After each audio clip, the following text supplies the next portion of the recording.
انسان کی 3 حالتیں ہوتی ہیں.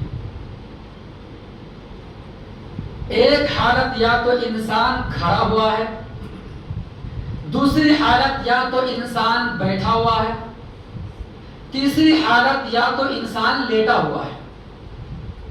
اس 3 کے علاوہ اور کوئی چوتھی حالت نہیں ہے. یا تو انسان کھڑا ہے یا چل رہا ہے. چل رہا ہے تو کھڑے ہو کر ہی چلے گا، تو ایک کھڑے ہونے کی حالت ہوتی ہے، یا ایک انسان کی جو بیٹھنے کی حالت ہوتی ہے کہ آدمی بیٹھا ہوا ہے، اور تیسری حالت ہوتی ہے کہ انسان لیٹا ہوا ہے، سویا ہوا ہے.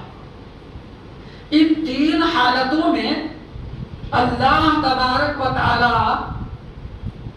مسلمان بندے سے خطاب کرتے ہوئے کہا کہ تم جس حالت میں ہو، کہیں بھی ہو، اللہ تعالیٰ کا ذکر کرتے رہنا چاہیے. اور اللہ تبارک و تعالیٰ نے ذکر الہی میں مشغول رہنے والے کو عقل مند کہا ہے. کیوں؟ دنیا کا سب سے بڑا عقل مند آدمی، اللہ کی نظر میں سب سے بڑا عقل مند دانا، جیسا کہ سورہ آل عمران سورہ نمبر 3 اور آیت نمبر 1 اللہ کیا فرماتا؟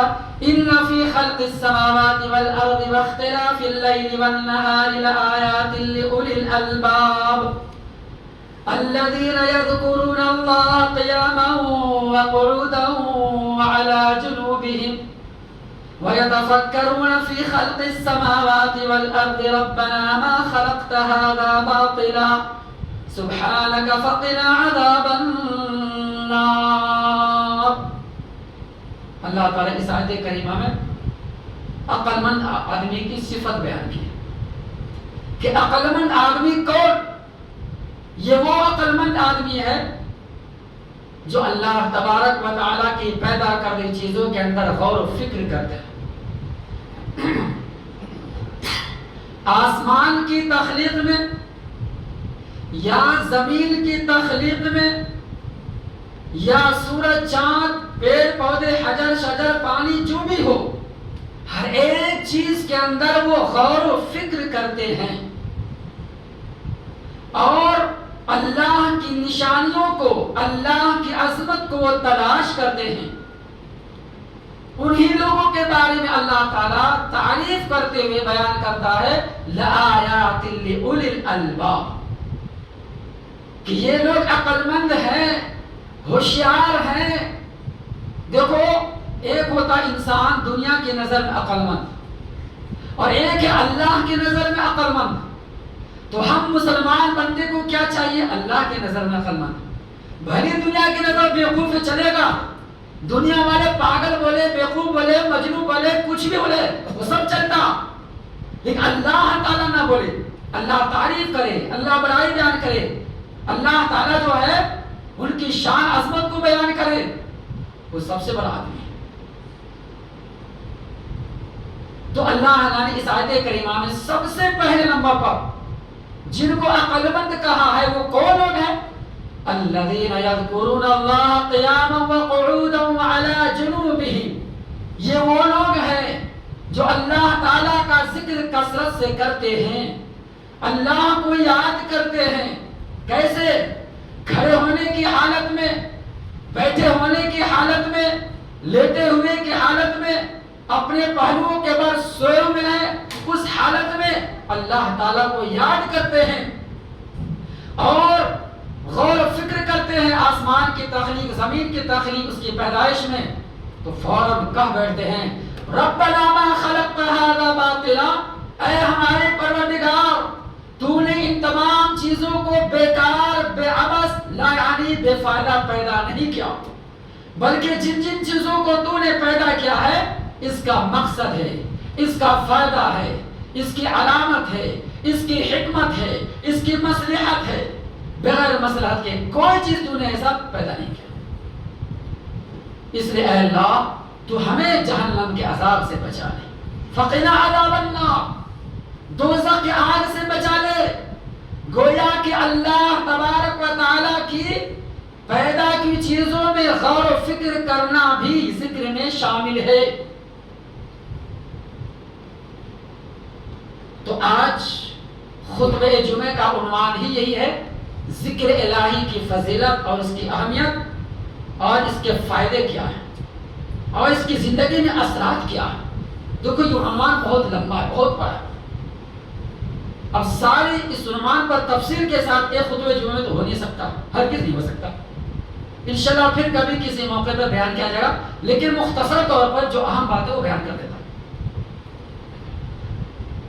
اللہ تبارک و تعالی کا ذکر یہ ایک بہت بڑی عبادت ہے اور یہ افضل ترین عبادت ہے۔ اللہ تعالیٰ ایک مقامات پر تو کہا کہ سب سے بڑا اکبر، سورہ نمبر 20 پر 9 سورہ عنکبوت اور آیت نمبر 40 پر 5 45 اللہ ارشاد فرماتا ہے اتل ما اوحی الیک من الکتاب واقم الصلاۃ ان الصلاۃ تنہی عن الفحشاء والمنکر ولذکر اللہ اکبر واللہ یعلم ما تصنعون۔ اے میرے پیغمبر، جس کتاب کی آپ کی طرف وحی کی گئی ہے آپ اس کی تلاوت کیجئے اور نماز قائم کیجئے، یقیناً یہ نماز انسان کو بے حیائی، منکرات اور بیکار باتوں سے روک دیتی ہے، غلط کاموں سے روک دیتی ہے، لیکن شرط ہے نماز کو سکون سے پڑھا جائے۔ ہم سکون سے پڑھیں گے تو ہماری زندگی میں سکون آئے گا، اور سکون سے نہیں پڑھیں گے کبھی سکون نہیں ملے گا۔ تو جن کو سکون چاہیے زندگی میں اسے چاہیے نماز کو سکون سے پڑھے، تب وہ نماز ہوگی۔ اور اس کے بعد تیسرے نمبر پر اللہ نے کہا وَلَذِكْرُ اللَّهِ أَكْبَرُ، اور اللہ کا ذکر یہ سب سے بڑی بات ہے۔ اللہ اکبر، اس میں تفسیر کا صیغہ ہے، عربی میں تفسیر کا مطلب ہوتا ہے مبالغہ پیسے کا، سب سے بڑی چیز کہ اس سے بڑی کچھ نہیں۔ جیسے تکبیر کہا جاتا ہے اللہ اکبر، اللہ سب سے بڑا ہے، کہ اس سے بڑا کوئی ہو سکتا نہیں ہو سکتا، ساری کائنات سے بڑی اللہ تعالیٰ کی ذات، ہر چیز سے بڑا اللہ تعالیٰ، تو یہاں ذکر بھی سب سے بڑا ہے۔ تو اللہ تعالیٰ کا ذکر کرنے سے ہماری زندگی میں بے شمار فائدے ہوتے ہیں۔ کیا کیا فائدے ہیں؟ آئیے سب سے پہلے ہم ذکر کے تعلق سے اس کی حیثیت کیا ہے، اس کی نوعیت پہلو کو بیان کرتے ہیں۔ دیکھو حافظ ابن حجر عسقلانی رحمۃ اللہ علیہ اپنی کتاب فتح الباری کے اندر جو بخاری کی شرح ہے اس میں نقل فرماتے ہیں کہ ذکر کی 7 قسمیں۔ عام طور پر زیادہ تر علماء کیا بولتے ہیں، ذکر کی 2 ہی قسمیں بیان کرتے ہیں، حالانکہ ان کو پوری 7 قسم بیان کرنا چاہیے تاکہ عوام کو سمجھ میں آ جائے۔ ذکر کی 7 قسمیں، ایک ہے ذکر قولی یا ذکر لسانی جسے کہہ لیجیے، زبان سے اللہ کو یاد کرنا، زبان سے اللہ کا ذکر کرنا، جیسے سبحان اللہ، الحمدللہ، اللہ اکبر، لا الہ الا اللہ، اسی طریقے سے استغفر اللہ یا وغیرہ ذالک، جتنے کے جتنے صیغے ہیں، جملے ہیں قرآن حدیث کے روشنی میں جو ثابت ہے، ان تمام چیزوں کو زبان سے ادا کرنا۔ تو زبان سے کہنا یہ ذکر لسانی ہے، اور ایک ذکر قلبی، دل سے اللہ کو یاد کرنا، دل کا ذکر، وہ کیسے؟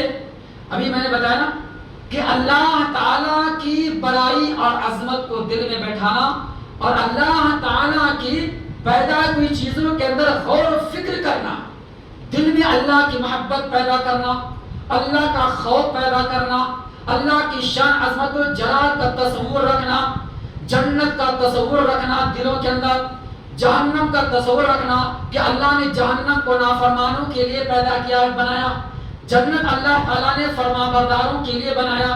اسی طریقے سے قیامت کے ہولناکی کا منظر سامنے رکھنا، اللہ کا خوف ڈر پیدا کرنا، اللہ کی محبت، اللہ کی خشیت، انابت اللہ، رجوع اللہ، توبہ استغفار، یہ ساری کی ساری چیزیں دل سے کرنا، یہ ہوتا ہے ذکر قلبی۔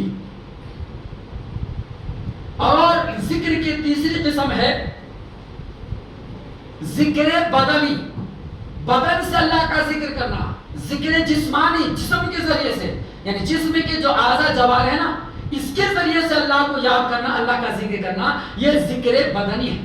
جیسے نماز، ہم نماز پڑھتے ہیں تو یہ بدن سے ہوتا ہے نا، تو زبان سے پڑھتے پڑھتے ہو جائے گا؟ نہیں، رکوع سجدہ یہ سب جسم کے اعضاء کے ذریعے سے ہوتا ہے۔ حج عمرہ کرتے ہیں، کعبہ کا طواف کرتے ہیں، یہ بدن سے ہوتا ہے۔ چکر لگاتے ہیں، یہ بدن سے ہوتا ہے۔ صفا مروا کا چکر لگاتے ہیں، یہ بدن سے ہوتا ہے۔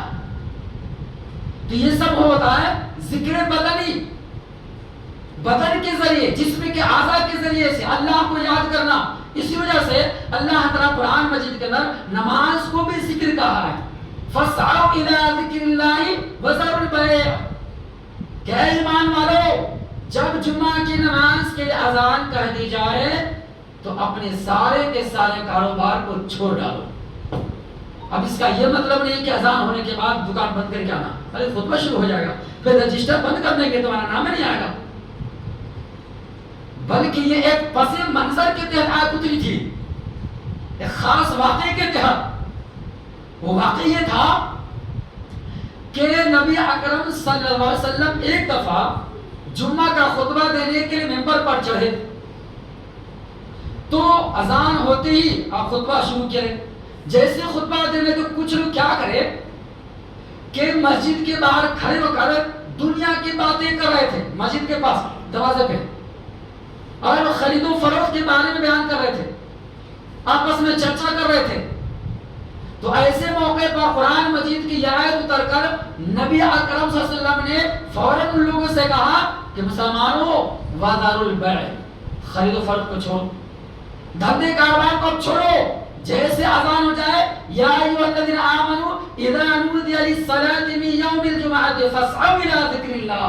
دیکھو کہ جب نماز کی اذان ہو جائے فوراً اللہ کے ذکر کی طرف، یعنی خطبہ جمعہ کی طرف، نماز کی طرف آؤ، مسجد کی طرف آؤ، اور دنیا کا سارا کاروبار چھوڑو، چند لمحے کے لیے، چند وقفے کے لیے، چند منٹوں کے لیے۔ اس موقع پر یہ کہا گیا، ایسا نہیں کہ اذان ہونے کے بعد خطبہ شروع ہو جائے گا، جب خطبہ شروع ہو جائے تو اس کے بعد آگے جمعہ کا فائدہ نہیں ملے گا، جمعہ کا ثواب نہیں مل سکتا۔ یہ ثواب کب ملے گا؟ امام کے ممبر پر چڑھنے سے پہلے کرائیں گے تو، تاکہ رجسٹر میں فرشتے نوٹ بھی کریں گے اور آپ کو ثواب بھی ملے گا، اور فرشتے بھی خطبہ جمعہ کو غور سے سنتے ہیں۔ جیسے اذان ہو جاتی ہے رجسٹر بند اور اس کے بعد آنے والوں کا نام نہیں لکھا جاتا ہے۔ تو یاد رہے، اس بات کو بھی خیال رکھیں کہ ہر جمعے کو کوشش کرے اذان سے پہلے آنے کی۔ انشاءاللہ آئیں گے نا انشاءاللہ۔ اللہ تعالیٰ قرآن میں نماز کو بھی ذکر کا ہے، تو یہ ہوتا ہے ذکر بدنی۔ اس کے بعد ذکر کی چوتھی قسمیں ہیں دونوں آنکھوں کا ذکر۔ حافظ بن حجر اسقلانی رحمۃ اللہ کہتے ہیں آنکھ کا ذکر کیا مطلب؟ دونوں آنکھوں کا ذکر کا مطلب یہ ہے کہ اس آنکھ سے صرف حلال اور جائز چیزوں کو دیکھا جائے، محرمات چیزوں سے پرہیز کی جائے، جن جن چیزوں کو دیکھنا شریعت نے حرام کر دیا ہے ان کو آنکھوں سے نہ دیکھے، جیسے ننگی تصویر کو نہیں دیکھنا، نامحرم غیر محرم عورت کے چہرے پر نگاہیں نہیں پڑنی چاہیے جان بوجھ کر، اسی طریقے سے بے حیائی چیزوں کی طرف نگاہیں نہیں پڑنی چاہیے، غلط چیزوں کی طرف نگاہیں نہیں پڑنی چاہیے۔ ان تمام چیزوں سے اپنی نگاہوں کو پرہیز کرنا، کنٹرول کرنا، یہ آنکھ کا ذکر ہے کہ اس آنکھ سے صرف اور صرف حق بات کو دیکھے، جیسے قرآن مجید دیکھے، اس کی آیت میں غور کرے، یا اسی طریقے سے آیت کو دیکھے، یا اسی طریقے سے جو دیکھنے کی چیز ہے اس کو دیکھے، یہ آنکھ کا ذکر ہے۔ اور اسی طریقے سے دونوں پیر کا ذکر ہے۔ دونوں پیر کا ذکر اس سے مراد یہ ہے کہ یہ پیر صرف اور صرف رب کی عبادت کی طرف جانی چاہیے، اللہ کے حکم کی طرف جانی چاہیے۔ ہمارا یہ قدم غیر اللہ کی طرف، یا یوں کہو ناجائز اور حرام گناہ کی طرف نہیں جانا چاہیے، سنیما ہال کی طرف نہیں جانا چاہیے، فلمی دنیا کی طرف نہیں جانا چاہیے۔ ہمارا یہ قدم غلط راستوں کی طرف نہیں جانا چاہیے، ہمارا یہ قدم ناجائز راستوں کی طرف نہیں جانا چاہیے۔ جن جن چیزوں سے شریعت نے منع کیا ان تمام چیزیں رک جائے تو یہ ہوتا ہے دونوں پیر کا ذکر۔ اور اسی طریقے سے دونوں ہاتھ کا ذکر۔ دونوں ہاتھ کا ذکر یہ ہے کہ اس ہاتھ سے ہم اچھی چیزوں کا استعمال کریں، اچھی چیزوں کو پکڑے، اور غلط چیزوں کی طرف ہمارا ہاتھ نہیں جانا چاہیے، جانتے بوجھتے ہوئے یہ غلط کی طرف ہمارا ہاتھ نہیں استعمال ہونا چاہیے۔ یہ ہوتا ہے دونوں ہاتھوں کا ذکر۔ تو الغرض اس طریقے سے ذکر کی 7 قسمیں حافظ ابن حجر اسقلانی رحمۃ اللہ نے بیان کیا ہے۔ اب اس کے بعد یہ ذکر کی فضیلت، اس کی اہمیت کیا ہے، کچھ باتیں بیان کر دیتا ہوں۔ دیکھو اللہ تعالیٰ قرآن مجید میں خطبہ مسنونہ کے بعد جس آیت کریمہ کے میں نے تلاوت کی نا، سورہ احزاب کی ہے، اس میں اہل ایمان سے خصوصی طور پر خطاب ہے۔ اللہ کیا فرمایا؟ سورہ نمبر 30 پر 3 سورہ احزاب اور آیت نمبر 40 پر 1 اللہ فرماتا ہے یا ایھا الذین آمنوا اذکروا اللہ ذکرا کثیرا وسبحوہ بکرۃ واصیلا، اے ایمان والو اللہ تعالیٰ کا ذکر کثرت سے کرو اور صبح و شام اس کی پاکیزگی، اس کی تسبیح بیان کرتے رہو۔ وہی اللہ تعالیٰ ہے جو تمہارے اوپر اپنی رحمتیں بھیجتا ہے، اپنی برحمت نازل فرماتا ہے، اور فرشتے بھی تمہارے لیے دعائے مغفرت کرتے ہیں۔ اللہ اکبر۔ اللہ کے ذکر کرنے کا یہ سب سے بڑا فائدہ تو یہ ہے کہ اللہ کی رحمت اترتی ہے، اللہ کی رحمت برستی ہے، اللہ کی رحمتوں کا نزول ہوتا ہے۔ اور دوسرا فائدہ یہ ہے کہ فرشتے ان کے حق میں دعا دیتے ہیں، بخشش کی، مغفرت کی، رحمت کی۔ فرشتے، اب بتاؤ جن کے حق میں فرشتے دعا دینے لگے وہ کتنا خوش نصیب بنتا ہے۔ اسی وجہ سے جامع ترمذی، مسند احمد میں اور دیگر حدیث کی کتابوں میں ایک واقعہ نقل کیا گیا ہے، یہ صحیح واقعہ ہے، مشہور آپ سنے بھی ہوں گے، کہ اللہ کے نبی اکرم صلی اللہ علیہ وسلم بیان فرماتے ہیں کہ اللہ تعالیٰ کی ایک جماعت جسے فرشتے کہا گیا، فرشتوں کی ایک جماعت دنیا میں زمین پر گشت کرتی رہتی، چکر لگاتی، پوری دنیا میں گھومتے رہتی ہے وہ فرشتے، اور جہاں جہاں اللہ کا ذکر کیا جاتا ہے، اللہ کے ناموں کو بیان کیا جاتا ہے، اللہ کی عظمت کا چرچا ہوتا ہے، اللہ کی صفتوں کا چرچا کیا جاتا ہے، اللہ کی توحید کو بیان کیا جاتا ہے، اللہ کی شان کو بیان کی جاتی ہے، اللہ کی حمد و ثنا بیان کی جاتی ہے، جہاں اللہ اس کے رسول کی بات ہوتی ہے، اس ذکر الہی کی مجلس میں فرشتے بیٹھ جاتے ہیں۔ اللہ اکبر، اپنے پروں سے گھیر لیتے ہیں سب کو، جو اس مجلس میں شریک ہوتے ہیں نا، جو بیٹھ جاتے ہیں اللہ کے ذکر کی مجلس میں، اس حلقے میں، چاہے درس کا حلقہ ہو، دعوت و تبلیغ کا حلقہ ہو، یا خطبہ جمعہ کا حلقہ ہو، یا دیگر اور کوئی حلقہ ہو، لیکن اللہ کے ذکر لگی ہوئی ہے تو فرشتے آ کر بیٹھ جاتے ہیں، اور بیٹھنے کے بعد فرشتے ان کے حق میں دعا دیتے ہیں، رحمت کی، بخشش کی، مغفرت کی۔ اب یہ فرشتے اللہ کے پاس جاتے ہیں، حالانکہ اللہ اچھے طریقے سے جانتا ہے۔ اللہ پوچھتا ہے فرشتے بتاؤ تم کہاں سے آئے ہو؟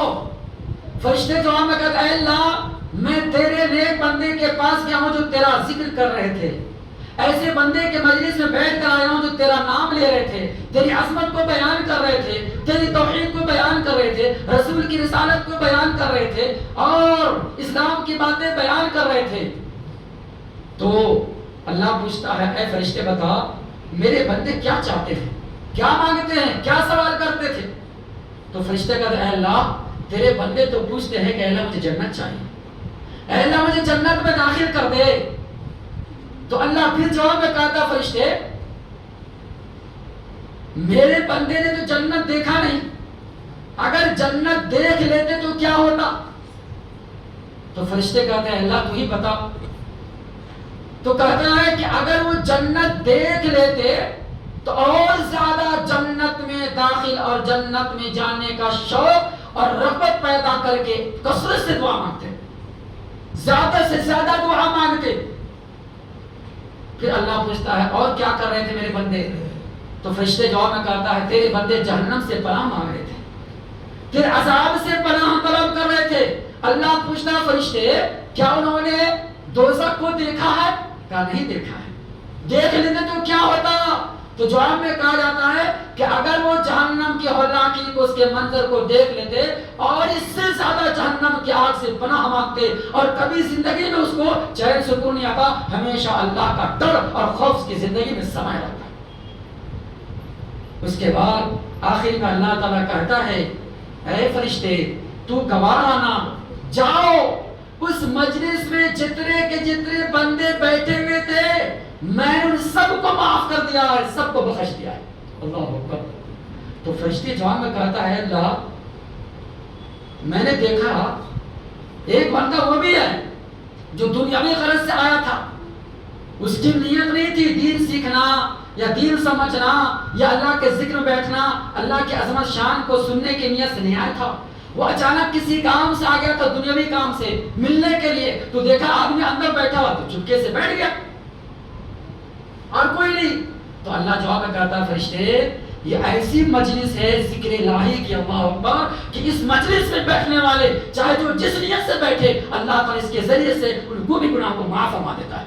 اللہ اکبر، یہ ہے ذکر الہی کی فضیلت اور ذکر الہی کے مجلس میں، دین الہی کے مجلس میں بیٹھنے کی اہمیت۔ اس سے آپ لوگ گھبرائے مت، یہ جو ذکر جو بیٹھے نا یہ بھی ایک ذکر ہی ہے، جو خطبہ جو میں سن رہا ہے نا یہ بھی عبادت ہے، اور اللہ تعالیٰ کے طرف سے فرشتے ہیں اور ہمارے دعا دے رہے ہیں، بس دعا لیتے رہے۔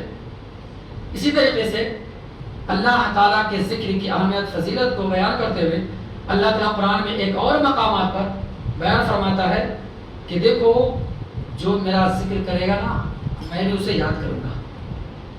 سورہ نمبر 2 سورہ بقرہ اور آیت نمبر 140 پر دو، فَاذْكُرُونِي أَذْكُرْكُمْ 152 فَاذْكُرُونِي أَذْكُرْكُمْ وَاشْكُرُوا لِي وَلَا تَكْفُرُونِ، کہ اے میرے بندو تم مجھے یاد کرو میں تجھے یاد کروں گا، اور میرا شکریہ ادا کرو نافرمانی مت کرو۔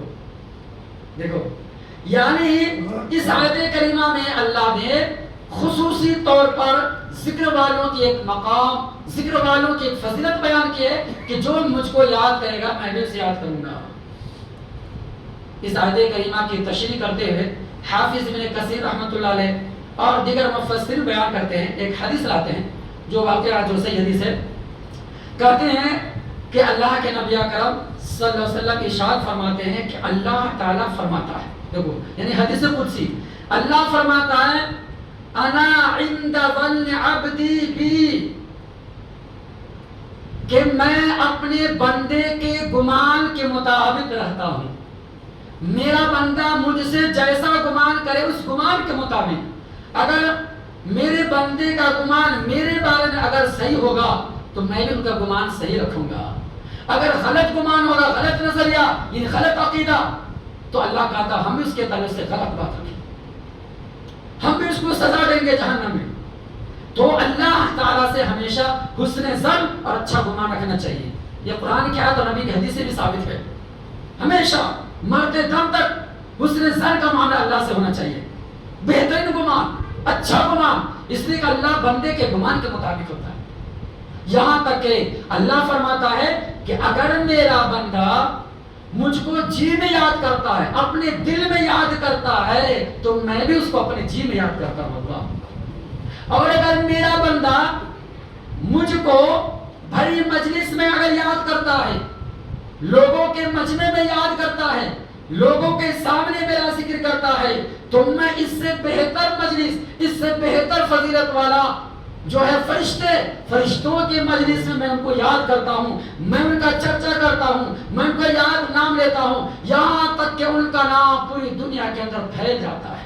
بتاؤ جن کو جس سے محبت ہوتی ہے نا اسی کا نام لیا جاتا ہے، یاد رکھو۔ تو ذکر الہی یہ اللہ تعالیٰ سے محبت کی سب سے بڑی دلیل ہے۔ جو جتنا زیادہ اللہ کو یاد کرے گا، جو جتنا زیادہ اللہ کا ذکر کرے گا، جو جتنا زیادہ اللہ کے ذکر میں مشغول رہے گا، وہ اتنا ہی اللہ تعالیٰ سے محبت کرے گا۔ یہ محبت الہی کی علامت ہے۔ دیکھو دنیا میں بھی آپ دیکھے ہوں گے، اگر کسی سے کوئی پیار ہوتا ہے نا، کسی کو محبت ہو گیا، پیار ہو گیا، لو ہو گیا، تو برابر اس کا نام لیتا رہتا، نہیں لیتا؟ برابر نام لیتا رہتا ہے۔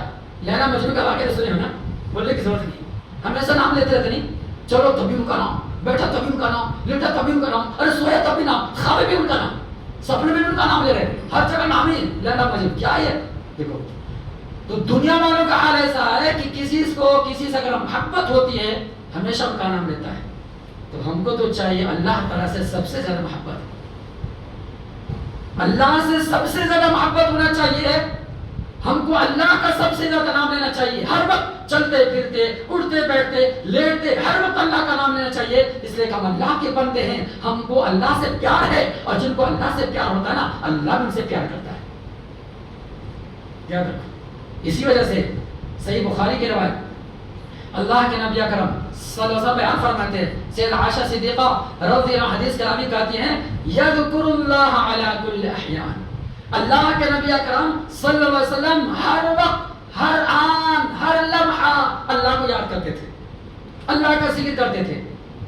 اسی وجہ سے امام بخاری اس حدیث کو لا کر یہ بیان کرتے ہیں کہ اگر کوئی جنابت کی حالت میں ہو، اگر کوئی جنبی ہو جن پر غسل فرض ہوتا ہے، نہانا ضروری، یا کوئی حائض عورت ہو حیض نفاس کی حالت میں ہو، ان کو بھی اللہ کا ذکر کرنا چاہیے۔ اگر قرآن مجید کی تلاوت کرنے کا موقع آ جائے یا تلاوت قرآن کا اگر ضرورت پڑ جائے وہ بھی کر سکتے ہیں۔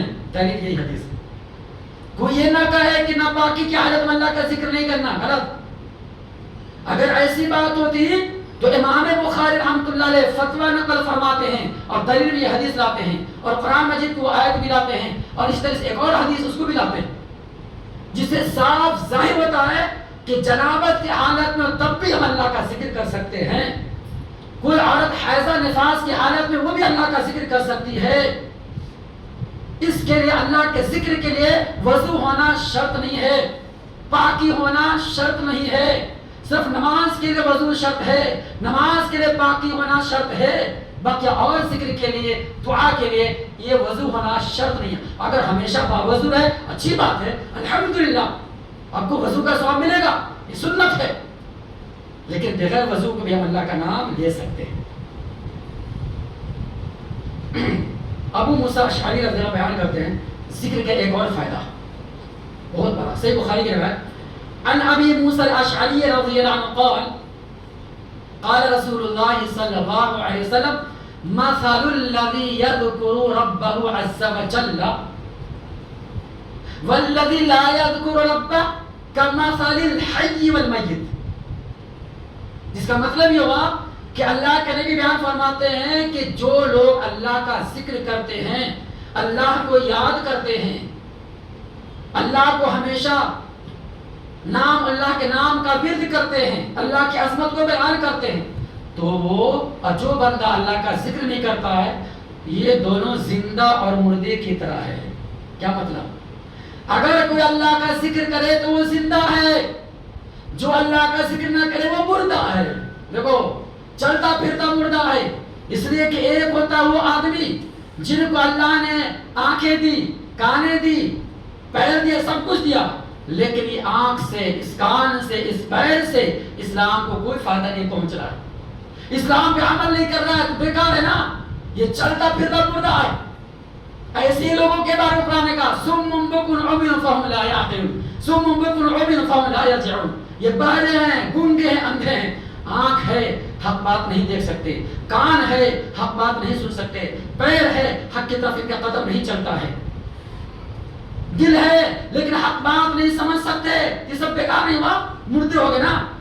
تو اللہ کا ذکر کرنے والا ان کا دل زندہ رہتا ہے، ان کا ضمیر زندہ رہتا ہے، ان کی روح زندہ رہتی ہے، اور جو اللہ کو یاد نہ کرے کبھی وہ مردے کی طرح ہے، جیسے کہ ایک زمین خشک ہو گئی، بنجر ہے کہ وہاں سے کچھ غلہ اناج نہیں نکل سکتا، پانی نہیں پڑ رہا ہے، وہ بالکل مردہ زمین ہو گیا، اس کے مانند ہو گیا وہ آدمی جو اللہ کا ذکر نہیں کرتا ہے۔ اب آگے یہ چند باتیں بیان کر گیا۔ اسی طریقے سے دیکھو ذکر الہی کا ایک بڑا فائدہ یہ بھی ہے ہماری زندگی میں، ایک بڑا اثر کہ جو اللہ کا ذکر کرتا ہے نا دنیا آخرت دونوں میں اللہ تعالیٰ اس کو ترقی دیتا ہے، اس کی مشکلات کو، پریشانیوں کو دور کر دیتا ہے۔ ذکر کا بہت بڑا فائدہ ہے، جو جس حالت میں ہو، پریشان ہو، مصیبت میں ہو، کسی بھی تکلیف میں ہو، اللہ کو تکلیف کو، مصیبت کو دور کر دیتا ہے اللہ کا ذکر کرنے سے۔ دلیل آپ زکریا السلام کا واقعہ لے لیجیے، وہ زکریا علیہ السلام جو بڑھاپے کی عمر میں پہنچ گئے اور اولاد سے محروم ہیں، یہاں تک کہ خود زکریا علیہ السلام کہتے ہیں، قرآن نے نقل فرمایا انی وہن العظم منی واشتعل الراس شیبا ولم اکن بدعاء ربک شقیا، کہ اے میرے پروردگار میں بڑھاپے کی عمر میں پہنچ چکا ہوں، میرے سر اور داڑھی کے بال سفید ہو چکے ہیں، میری ہر جسم کی ہڈیاں کمزور ہو چکی ہے، اور میری بیوی بانجھ ہو چکی ہے، بچہ پیدا ہونے کی صلاحیت جو ہے بظاہر وہ ختم ہو چکی ہے، لیکن ایسی حالت میں بھی اے اللہ میں تیری رحمت سے نا امید رہی ہوں۔ دیکھو کیا یقین، کیا درجہ ایمان۔ کہتے ہیں اے اللہ تیری رحمت سے نا امید نہیں، اس لیے کہ دنیا میں ہم لوگوں کے لیے اسباب کی ضرورت ہے، لیکن اللہ تجھ کو تو اسباب کی ضرورت نہیں ہے، تو اسباب سے پاک ہے، تو ناممکن کو ممکن بنا سکتا ہے، تو جو چاہے کر سکتا ہے۔ میں تجھے سے مانگ رہا ہے اللہ مجھے اولاد نرینہ عطا فرما۔ اللہ اکبر۔ چنانچہ اللہ تعالیٰ کی طرف سے بشارت آئی، کہا ہے زکریا جاؤ، اللہ تعالیٰ تجھ کو ایک بچہ دے گا جس کا نام یحییٰ ہوگا۔ اللہ نے اس کا نام بھی رکھا، کتنا خوش نصیب جن کا نام اللہ خود رکھے، اس سے بڑا خوش نصیب کیا چاہیے؟ وہ ہے یا یحییٰ خذ الکتاب بقوہ، اللہ خود کہتا ہے۔ تو زکریا السلام کہنے لگے اللہ اب اس کی علامت پہچان کیا ہے؟ مجھے بچہ ہونے والا ہے، میری بیوی حمل سے ہو گئی، پہچان بتا دیجئے۔ تو اللہ کہتا ہے کہ تم جاؤ، پہچان اس کی یہ رب اجعل لی آیہ قال آیتک الا تکلم الناس ثلاثة ایام الا رمزا، یہ پہچان علامت کہ جب وقت ہو جائے تو 3 دن تک کسی سے بات چیت نہیں کرنا، بس کسی سے بات نہ کرنے کا روزہ رکھنا۔ تو کیا کرنا؟ صرف ذکر میں لگے رہنا۔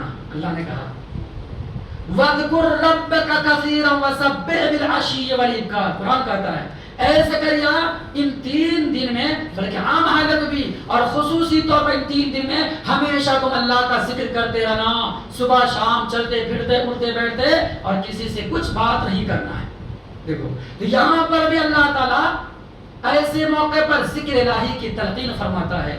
زکریا السلام اللہ کا ذکر کرے، اس کا فائدہ یہ ہوا کہ دنیا میں اولاد نرینہ مل گیا، ایک بڑی سے بڑی مصیبت ٹل گئی۔ بتاؤ اولاد کا نہ ہونا یہ بھی تو سب سے بڑی مصیبت ہے نا، رزق کا نہ ہونا یہ بھی سب سے بڑی مصیبت، مال و دولت کا چھن جانا یہ بھی سب سے بڑی مصیبت۔ یہ سارے کے سارے ذریعہ ہے ذکر الہی کرنے کا، کہ اللہ تعالیٰ ذکر الہی کے ذریعے سے ہر چیز میں برکت دے دیتا ہے۔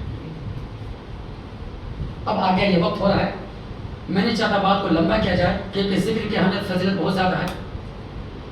اب ایک بات یہ ہے کہ ذکر کے صیغے کون سے ہیں، تو اس سلسلے میں یہ بات لمبی ہے، بہت قرآن حدیث میں بہت سارے ذکر کے صیغے آئے ہیں، بہت سارے ذکر کے جملے ہیں، بہت سارے ذکر کے الفاظ ہیں، لہذا جو الفاظ قرآن کی آیت یا نبی اکرم صلی اللہ علیہ وسلم کے حدیث سے ثابت ہے، صحیح حدیث سے، اسی ذکر کا ہمیں اہتمام کرنا چاہیے، اس سے ہٹ کے نہیں۔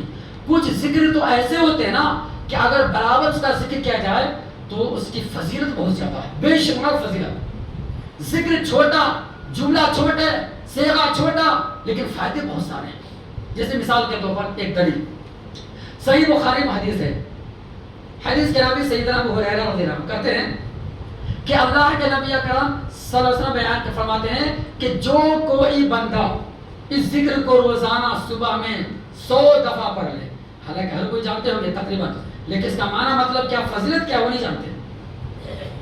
فضیلت سمجھ کے پڑھنا، عمل کرنا زیادہ فائدہ ہے۔ جو کوئی بندہ 100 دفعہ روزانہ صبح کے وقت اس کلمات کو ادا کر لے، اس کے 5 فائدے بیان کیے گئے اس حدیث میں، سب ایک حدیث میں۔ کون سا کلمہ، کون سا جملہ؟ لا الہ الا اللہ وحدہ لا شریک لہ لہ الملک و لہ الحمد وہو علی کل شیء قدیر۔ بس چھوٹا سا، کتنا ٹائم لگا؟ آدھا منٹ نہیں، 10 سیکنڈ مشکل سے، 5 سیکنڈ، لیکن فضیلت بہت زیادہ ہے۔ آگے آ جائے، جن کو جگہ پیچھے کم پڑے تو آگے جگہ آگے آ جائے۔ تو اس کے فائدے کیا ہیں؟ یہ بیان کیا گیا کہ لا الہ الا اللہ، اس کا مطلب پہلے سمجھے ترجمہ، اللہ کے سوا کوئی معبود برحق نہیں، وحدہ وہ اکیلا ہے، لا شریک لہ، اس کا کوئی شریک نہیں، یہ پورے کے پورے توحید ہے۔ اللہ اکبر، اس میں توحید کی باتیں بیان کی گئی، وہو علی کل شیء قدیر، اور وہ ہر چیز پہ قادر ہے۔ جو بندہ اس دعا کو 100 بار اخلاص کے ساتھ، یقین کے ساتھ، ثواب کی امید رکھتے ہوئے، اللہ کو راضی خوش کرتے ہوئے اگر پڑھ لیتا ہے تو پہلا فائدہ تو یہ ہے کہ ان کو 10 غلام آزاد کرنے کا ثواب ملے گا۔ وہ بھی 10 غلام کیا، ایک دوسری روایت بیان کیا جاتا ہے اسماعیل علیہ السلام کے خاندان میں جو غلام ہے ان غلام کے آزاد کرنے کے برابر. اللہ اسماعیل السلام جانتے نا سیدنا ابراہیم علیہ السلام کے صاحبزادے, اب کیا بتاؤں, جن کے خاندان میں نبوت کا سلسلہ چلتے آیا. اللہ ان کے خاندان میں اگر کوئی غلام مان کے چلو, کوئی قیدی ہو جائے, کوئی غلام ہو گیا, اگر وہ آزاد کر دیتا ہے تو جیسے اس آزاد کرنے کا ثواب ان کو ملتا ہے, اس کے برابر اگر کوئی 100 دفعہ اس کلمے کو ادا کر لے گا تو 10 غلام, 1-2 غلام نہیں, 10 غلام آزاد کرنے کے برابر ثواب ملے گا. اور دوسرا فائدہ یہ ہے کہ 100 نیکیاں ان کے نام اعمال میں لکھ دی جاتی ہیں, ان کے نام اعمال میں 100 نیکیاں ملیں گی. تیسرا فائدہ کہ 100 برائیاں, 100 گناہ اس کو مٹا دی جاتی ہے. یعنی اگر زندگی میں اس کے گناہ ہے, ہر انسان گناہ کا پتلا, کوئی ایسا نہیں گناہ سے خالی ہے, تو اگر گناہ ہے تو اللہ تعالیٰ کی طرف سے 100 گناہ اس سے مٹا دی جاتی ہے. اور چوتھا فائدہ یہ ہے کہ اس دعا کو پڑھ لے تو صبح سے لے کر شام تک شیطان سے بچاؤ کا سب سے بڑا ذریعہ ہے. شیطان کے حملے سے بچ جاتا ہے, شیطان کے مکر و فریب سے بچ جائے گا, شیطان کے دھوکے سے, عیاری سے بچ جائے گا, شیطان کے چال بازیوں سے بچ جائے گا. اور پانچواں فائدہ یہ ہے, نبی فرماتے ہیں کہ قیامت کے دن اس سے بہتر والا عمل کوئی اور نہیں لے کر آئے گا. اللہ اکبر, اتنی بڑی فضیلت. عرب دنیا کے ایک بہت بڑے عالم گزرے ہیں جو جھاڑ پھونک میں ماہر تھے, ان کا نام ہے علامہ وحید عبدالسلام باری رحمۃ اللہ علیہ. رقیہ, شرعی رقیہ, مطلب جھاڑ پھونک بولے تو غلط طریقے سے نہیں ہے, اس کو غلط طریقے سے کرتے ہیں, وہ جائز نہیں. شرعی رقیہ جو قرآن کی آیت, نبی کی حدیث, نبی کی دعا سے جو ثابت ہے صحیح حدیث سے, ان کی 2 مشہور کتاب ہے جھاڑ پھونک کے تعلق سے. اب اس میں وضاحت میں نہیں جانا چاہتا, کہنے کا مطلب یہ ہوا کہ علامہ وحید عبدالسلام الباری رحمۃ اللہ علیہ کی مشہور کتاب ہے علاج بالرقیہ, کہ انسانوں کا علاج کرنا قرآن حدیث کی روشنی میں, جنات شیطان کے شر سے بچنے کا ذریعہ. اس میں ایک واقعہ نقل کیا گیا ہے, کہتے ہیں کہ ایک دفعہ میں ایک مریض کے اوپر دم کر رہا تھا, ایک بیمار آدمی تھا جن کے اوپر جنات کا اثر تھا. اللہ کے حکم سے جن کا بھی اثر ہو جاتا ہے, جادو کا بھی اثر ہو جاتا ہے اللہ کے حکم سے, اللہ چاہے تو ورنہ نہیں, ہمیں بھروسہ اللہ پہ کرنا ہے. تو ایک دفعہ ایک مریض کے اوپر جن سوار ہو گیا. اب یہ علامہ صاحب ان کا علاج کر رہے تھے, قرآن کی آیت پڑھتے جا رہے ہیں, رقیہ کرتے جا رہے ہیں, دعا پڑھتے جا رہے ہیں, دم کرتے جا رہے ہیں. جنات اتنا بڑا بدماش تھا, سرکش جلدی بھاگ نہیں رہا, اس کے جسم میں سوار ہے تو بری طرح سوار, پڑھتے جا رہے, آدھا گھنٹہ ہو گیا, 1 گھنٹہ ہو گیا, بھاگ نہیں رہا. لاسٹ میں کہتا ہے جنات کہ حضرت میں جلدی نہیں جاؤں گا. بولے کیا بات, کیوں نہیں جا رہا, چلو جلدی نکلو. اللہ کے دشمن وہاں سے فخر عدو اللہ, ایسا ڈانٹ پھٹکار لگائے نا تب نکلنا شروع کر, کہنے لگا میں ایک شرط کے ساتھ نکلوں گا. دیکھو جب اس کو تکلیف ہوئی, پریشانی کہ اب جو ہے نکلنا پڑے گا, اب کوئی راستہ نہیں ہے, تو جن نے کہا ایک شرط کنڈیشن کے ساتھ میں نکلوں گا. بولے کیا؟ بولے شرط یہ کہ میں آپ کے اوپر آنا چاہتا ہوں, ان کو چھوڑ کر کے میں آپ کے اوپر آنا چاہتا ہوں, آپ کے اوپر حملہ کرنا چاہتا ہوں. یعنی اس کو ڈرانا چاہ رہے تھے. تو انہوں نے کہا کہ ٹھیک, میرے اوپر آنا چاہتا, آ جاؤ دیکھیں گے, مقابلہ ہو جائے, وہ جتنا کون ہارتا ہے. اللہ والے تھے نا, چنانچہ شرط منظور کرے, آ جاؤ. اب جیسے جنات اس کو چھوڑ کر ان کے اوپر آنا چاہا, آنے کی کوشش کر رہا لیکن نہیں آ پا رہے. کیا بات ہے, بار بار کوشش کر رہا, حملہ کر رہا لیکن آ نہیں پا رہے. تو آخر جن نے کہا کہ حضرت کیا بات ہے, میں بہت کوشش کر رہا نہیں آ رہے. تب جا کر انہوں نے کہا ارے تم میرے اوپر کیسے آؤ گے دشمن, تجھے پتا نہیں ہے اللہ کے نبی اکرم صلی اللہ علیہ وسلم کی حدیث ہے کہ جو بندہ اس کلمات کو 100 دفعہ پڑھ لے گا نا تو شام تک شیطان کے بچاؤ سے بچ جائے گا, شیطان کے مکر و فریب سے بچے گا. میں تو پہلے پڑھ چکا تھا, تو کیسے تو حملہ کرے گا. اللہ دیکھو اس طریقے سے تو اللہ کا ذکر کرنے کا یہ بھی فائدہ ہے کہ شیطان کے شر سے بچیں گے, دشمن کے شر سے بچیں گے. اللہم انا نجعلک فی نحورہم ونعوذ بک من شرورہم. بڑا سے بڑا دشمن کیوں نہ آ جائے, اگر اللہ کا ذکر کریں گے نا اس کا فائدہ یہ ہے کہ دشمن سامنے سے چلا جائے گا, اللہ تو اس کے آنکھ میں اوجھل ڈال دے گا, ہم کو نہیں دیکھ پائے گا. یہ بھی بات ہے, کیا پتا وقت ہو گیا, بہت ساری بات ہے. الغرض آخری بات, ذکر کے بہت سارے سیگے میں ایک ہی جملہ بیان کیا, وقت بھی ہو گیا, انشاءاللہ پھر کبھی کسی موقع بیان کریں گے. لیکن یاد رکھو ہمیں اسی طریقے سے اللہ کا ذکر کرنا ہے جیسے قرآن حدیث سے ثابت ہے، جیسے محمد الرسول اللہ صلی اللہ علیہ وسلم نے ذکر کا طریقہ بتایا ہے، جیسے اللہ کے نبی نے ذکر کیا ہے، اسی طریقے پہ عمل کریں گے تب ہمیں کامیابی ملے گی۔ نبی کے طریقے سے ہٹ کر اگر کوئی ذکر کرتا ہے، کوئی الگ انداز اپناتا ہے، کوئی الگ طریقہ اپناتا ہے، وہ مردود ہے، بیکار ہے، باطل ہے، وہ گمراہ ہے۔ آپ دیکھیں گے بہت سارے لوگ خانقاہوں میں بیٹھ جاتے ہیں، ہاں خانقاہوں میں اللہ والے نیک والے مجلس لگی ہے، اہاہو کا نعرہ، اللہ اللہ اللہ یاہو، کیا یہ ہو کا نعرہ لگا ہے؟ یہ کون سا ذکر بھائی؟ یہ ہو کو کاٹ کر کے سب سے افضل ذکر لا الہ الا اللہ، نبی نے فرمایا افضل ذکر لا الہ الا اللہ وافضل الدعاء الحمدللہ، اس کا پابند کرنا چاہیے۔ تو جو ذکر جس حیث سے، جس شکل میں، جیسے نبی سے ثابت ہے ہم کو ویسے ہی کرنا چاہیے۔ کچھ لوگ ایسے ہیں ضعیف حدیث کی روشنی میں اللہ کا ذکر کرتے ہیں، موضوع روایت کو بنیاد پر اللہ کا ذکر، وہ بھی غلط۔ جو ذکر کے صیغہ صحیح حدیث سے ثابت ہے اس پر عمل کرے۔ وقت ہو گیا ہے، میں نے چاہتا بات کو آگے بڑھاؤں۔ اللہ سے دعا کہ اللہ تعالیٰ ہم تمام مسلمانوں کو دین کے صحیح سمجھ اور نیک عمل کی توفیق عطا فرما۔ اے اللہ فضل کا، کرم کا، رحم کا معاملہ فرما۔ اے اللہ ہم تمام مسلمانوں کی جان کی، مال کی، عزت کی، آبرو کی، دین کی، یقین کی، عمل صالح کی پوری پوری حفاظت فرما۔ اے اللہ ہم تمام مسلمانوں کا ایمان پر، توحید پر خاتمہ نصیب فرما۔ اے اللہ ہم تمام مسلمانوں کو قبر کے عذاب سے حفاظت فرما۔ جو مسلمان بھائی پریشان حال ان کی پریشانی کو دور فرما۔ اے اللہ جو بے روزگار ہیں ان کو روزگاری عطا فرما۔ اے اللہ جو مقروض ہیں ان کے قرض کی ادائیگی کی سبیل عطا فرما۔ اے اللہ جو مسلمان بے روزگاری میں مبتلا ہیں اس کے روزگاری سے دور فرما دے۔ اے اللہ ہم تمام مسلمانوں کے کاروبار برکت عطا فرما۔ ہم تمام مسلمانوں کو 5 وقت نماز جماعت کے ساتھ ادا کرنے کی توفیق عطا فرما۔ اے اللہ مرنے کے بعد ہمارا ایمان توحید پر خاتمہ نصیب فرما۔ اے اللہ قیامت کے روز ہم تمام مسلمانوں کو جنات الفردوس میں داخلہ نصیب فرما۔ آمین یا رب العالمین۔ بارک اللہ لنا و لکم فی القرآن المجید ونفعنا